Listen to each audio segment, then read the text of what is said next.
오늘 주시는 말씀은 잠언서 26장입니다.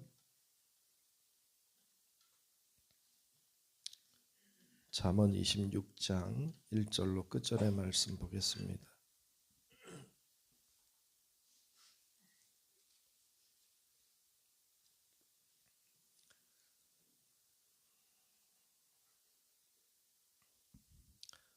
다 찾으신 줄 알고 잠언 26장 말씀 교독하며 말씀 보겠습니다. 미련한 자에게는 영예가 적당하지 아니하니 마치 여름에 눈 오는 것과 추수 때에 비 오는 것 같으니라.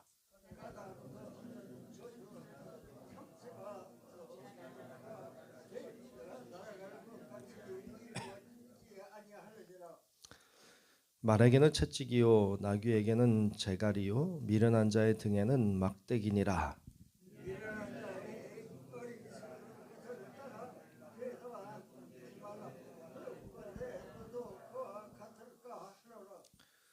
미련한 자에게는 그의 어리석음을 따라 대답하라. 두렵건대 그가 스스로 지혜롭게 여길까 하노라.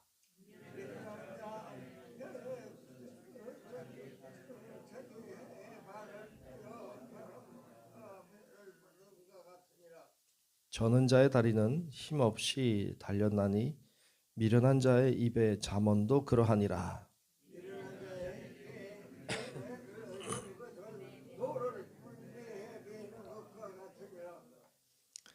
미련한 자의 입에 잠언은 술 취한 자가 손에 든 가시나무 같으니라.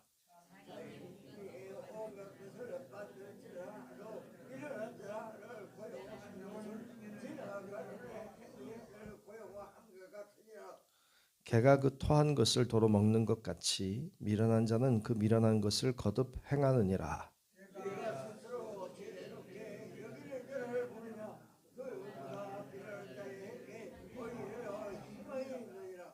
게으른 자는 길에 사자가 있다, 거리에 사자가 있다 하느니라.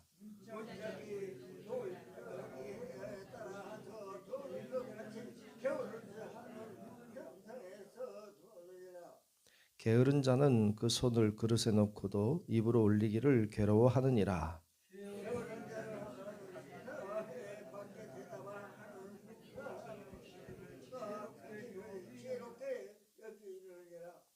길로 지나가다가 자기와 상관없는 다툼을 간섭하는 자는 개의 귀를 잡는 자와 같으니라.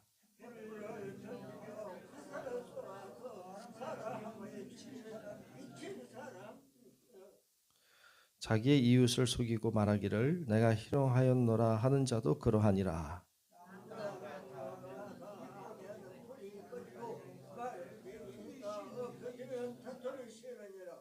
숯불 위에 숯을 더하는 것과 타는 불에 나무를 더하는 것 같이 다툼을 좋아하는 자는 시비를 일으키느니라.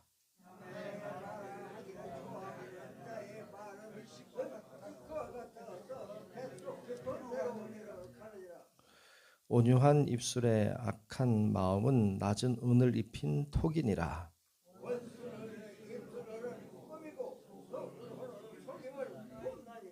그 말이 좋을지라도 믿지 말 것은 그 마음에 7가지 가증한 것이 있음이니라.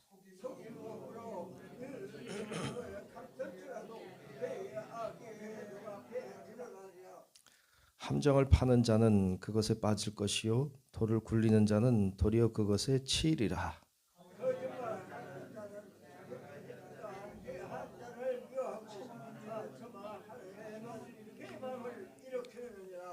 아멘.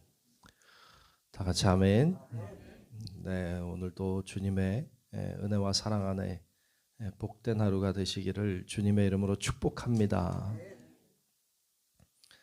네, 잠언 26장 말씀을 봤습니다. 오늘 말씀은 크게 3가지로 분류해 볼 수가 있을 것 같습니다. 먼저 1절부터 나오는 말씀에는 1절부터 12절까지는 미련한 자에 대한 말씀을 하고 있습니다. 미련한 자. 여러분 지혜로운 자 되시기 축복합니다. 미련한 자가 되면 안 됩니다. 오늘 말씀의 1절부터 쭉 이제 미련한 자에 대한 이야기를 쭉 하고 있는데 거의 매 구절마다 미련한 자 이렇게 계속 나오고 있는데요. 1절에 보면 이렇게 말씀했습니다. 미련한 자에게 영예가 적당하지 아니하니 마치 여름에 눈 오는 것과 추수 때에 비 오는 것 같으니라. 미련한 자가 영예롭게 되는 것, 그런 일들이 있죠. 예, 간혹 있죠. 근데 그럼 별로 좋지 않죠. 미련한 자가 영예로움을 얻고 영예로운 자리에 올라가는 것은 참 슬프고 힘든 일이죠. 근데 그것에 대하여 이렇게 말씀하죠. 그건 마치 여름에 눈 오는 것과 같다. 여름에 눈이 올 리가 없죠. 네? 될 리가 없다. 그러니까 미련한 자가 영예를 얻게 될 리가 없다. 또 추수 때에 비 오는 것 같으니라. 추수 때에 비가 오는 것 큰 도움이 되진 않죠. 오히려 추수하는데 어렵죠. 그러니까 오히려 미련한 자가 영예를 얻게 되는 것은 그럴 리도 없거니와, 여름에 눈이 오는 것처럼 그럴 리도 없거니와, 추수 때에 비가 오는 것처럼 의미가 없다. 오히려 도움이 되지 않는다. 이런 말씀을 하고 있죠. 8절에도 보면 이제 미련한 자에게 영예를 주는 것은 돌을 물매에 매는 것과 같으니라 그랬어요. 무슨 말일까요? 미련한 자에게 영예를 주는 것은 돌을 물매에 매는 것과 같다. 물매 아시죠? 물매. 다윗이 그 골리앗을 때려잡을 때 물매. 거기다가 돌을 이렇게 얹어가지고 돌려서 이제 맞추는 건데, 그 물매에다가 돌을 매버리면 안 되죠. 그걸 매버리면 안 나가겠죠, 돌이. 미련한 자가 영예를 얻는 것은 그것과 같다. 돌을 물매에 매어 놓는 것 같다. 그러면 안 되는 거죠. 그런 일이 일어나면 안 되는 거죠. 근데 그렇게 이제 표현을 하고 있어요. 미련한 자가 영예를 얻는 것, 미련한 자가 잘 되는 것, 미련한 자가 높은 자리에 오르고 또 좋은 자리에 오르는 것은, 그것은 그런 일도 없거니와 그래도 의미가 없고 그것은 오히려 방해가 된다. 그래서 중요한 것은 뭐냐면 우리가 미련한 자가 되지 않아야 된다는 거예요. 오늘 말씀 11절에 보면 미련한 자에 대해서 그렇게 말씀해요. 개가 그 토한 것을 도로 먹는 것 같이 미련한 자는 그 미련한 것을 거듭 행하느니라. 미련한 자는 미련한 일을 계속 반복하여서 또 하고 또 하고 또 해요. 이게 어리석단 말이죠. 미련하단 말이죠. 여러분, 우리가 미련한 자인가 잘 살펴야 됩니다. 우리가 어떠한 사람인가, 내가 혹시 이렇게 미련하지 않은가 잘 살펴서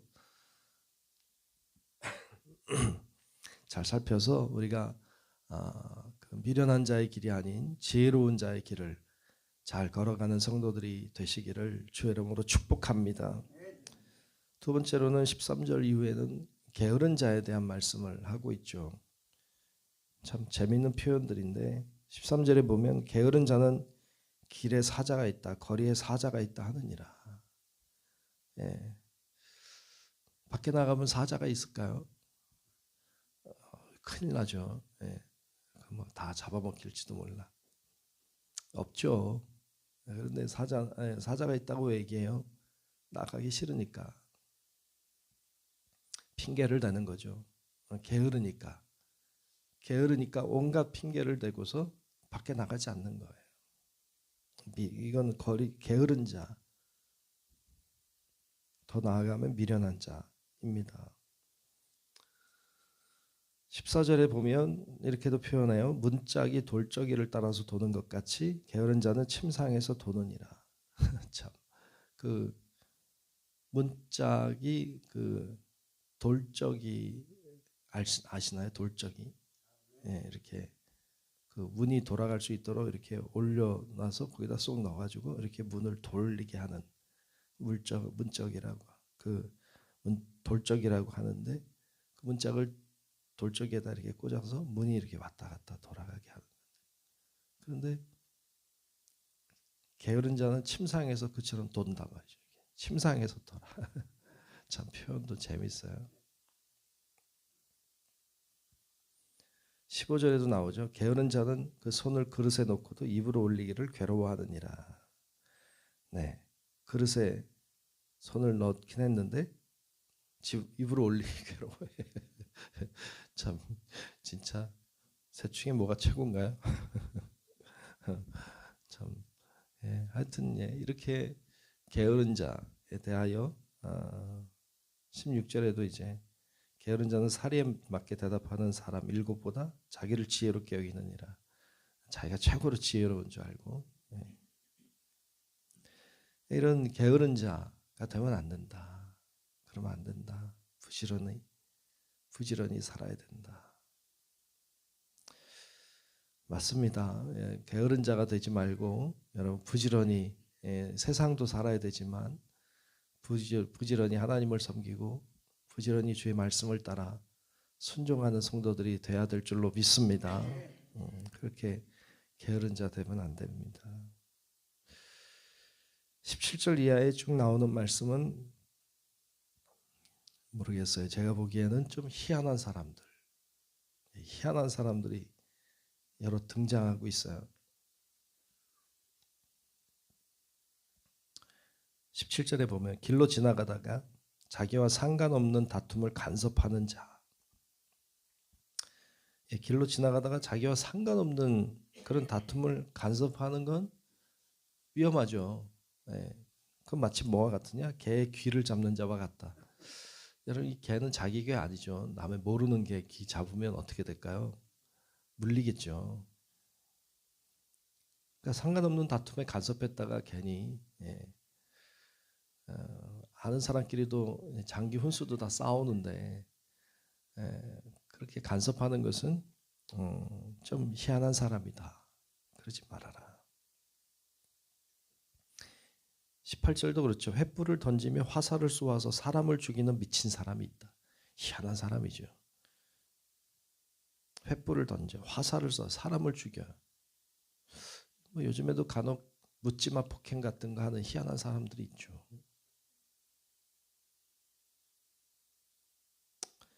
19절에도 자기 이웃을 속이고 말하기를 내가 희롱하였노라 하는 자도 그러하다. 속이고는 내가 희롱했다. 이렇게 희한한 사람이죠. 이런 희한한 사람들의 이야기가 쭉 나와요. 20절에도 나무가 다하면 불이 꺼지고 말쟁이가 없어지면 다툼이 시느니라. 말쟁이들. 희한한 사람이죠. 다툼을 좋아하는 사람들. 남의 말 하기를 좋아하는 사람들. 이런 사람들 다 희한한 사람들 이름에 대하여 쭉 이야기하고 있어요. 특별히 23절만 좀 보면 23절에는 이렇게 말씀했어요. 온유한 입술에 악한 마음은 낮은 이 은을 입힌 톡이니라 그랬어요. 온유한 입술을 가지고 있어요. 얼마나 좋아요. 입술은 온유해요. 근데 마음은 어때요? 마음은 악해요. 마음은 악한데 입술은 온유해. 이거 참 어려운 거죠. 이건 사실 안 되는 거예요. 그게 가능한가요? 마음이 악한데 어떻게 온유해 입술이? 금방 들통나죠. 금방 마음은 들통납니다. 그래서 이것을 뭐라고 표현했어요? 낮은 은을 입힌 톡이다. 속 안엔 톡이에요. 근데 겉은 은을 입혔어요. 근데 아주 얄팍하게 입혔어요. 그래서 금방 들통나죠. 이건 은이 아니라 톡이죠. 마음을 오래 감출 수는 없어요. 입술이 아무리 온유해도 이 마음을 오랫동안 숨길 수는 없습니다. 금방 들통나게 되어 있죠. 그래서 온유한 입술에 신경을 쓰면 되는 게 아니라 온유한 입술을 좋아하는 것이 아니라 마음이 악하지 않아야죠. 마음이 착해야죠. 마음이 선해야 됩니다. 그래야 입술도 선해지는 것이죠. 그래야 입술이 온유해지는 것입니다. 근데 마음을 변화시키지 않아요. 마음이 새롭게 되지 않고는 입술이 변화되지 않습니다. 금방 제자리를 찾아가게 되어 있죠. 그래서 우리가 입술도 좋은 말을 할 수 있기를 구해야 되겠지만 더 중요한 건 마음이 온유한 자가 되어야 되는 것이죠. 혹시 우리가 희한한 자가 아닌가 이렇게 말씀을 통해서 비춰보면 좋겠습니다.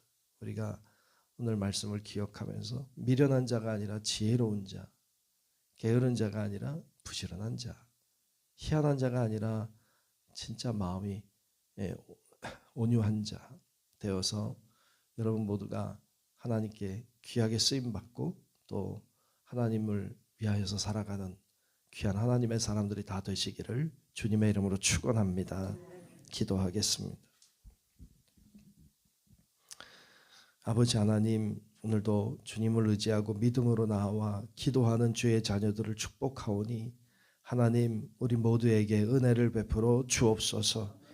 아버지 하나님, 저희들이 미련한 자가 아니라 지혜로운 자가 되게 도우시고 우리가 게으른 자가 아니라 부지런한 자가 되게 도우시고 희한한 자가 아니라 주님을 바라보고 믿음으로 서는 자들이 되게 도와주셔서 우리가 세상을 바르게 살게 하시고 주의 뜻을 따라 살게 하시고 하나님이 원하시는 길을 걸어가는 하나님의 용사들이 될 수 있도록 우리에게 은혜를 베풀어 주시옵소서.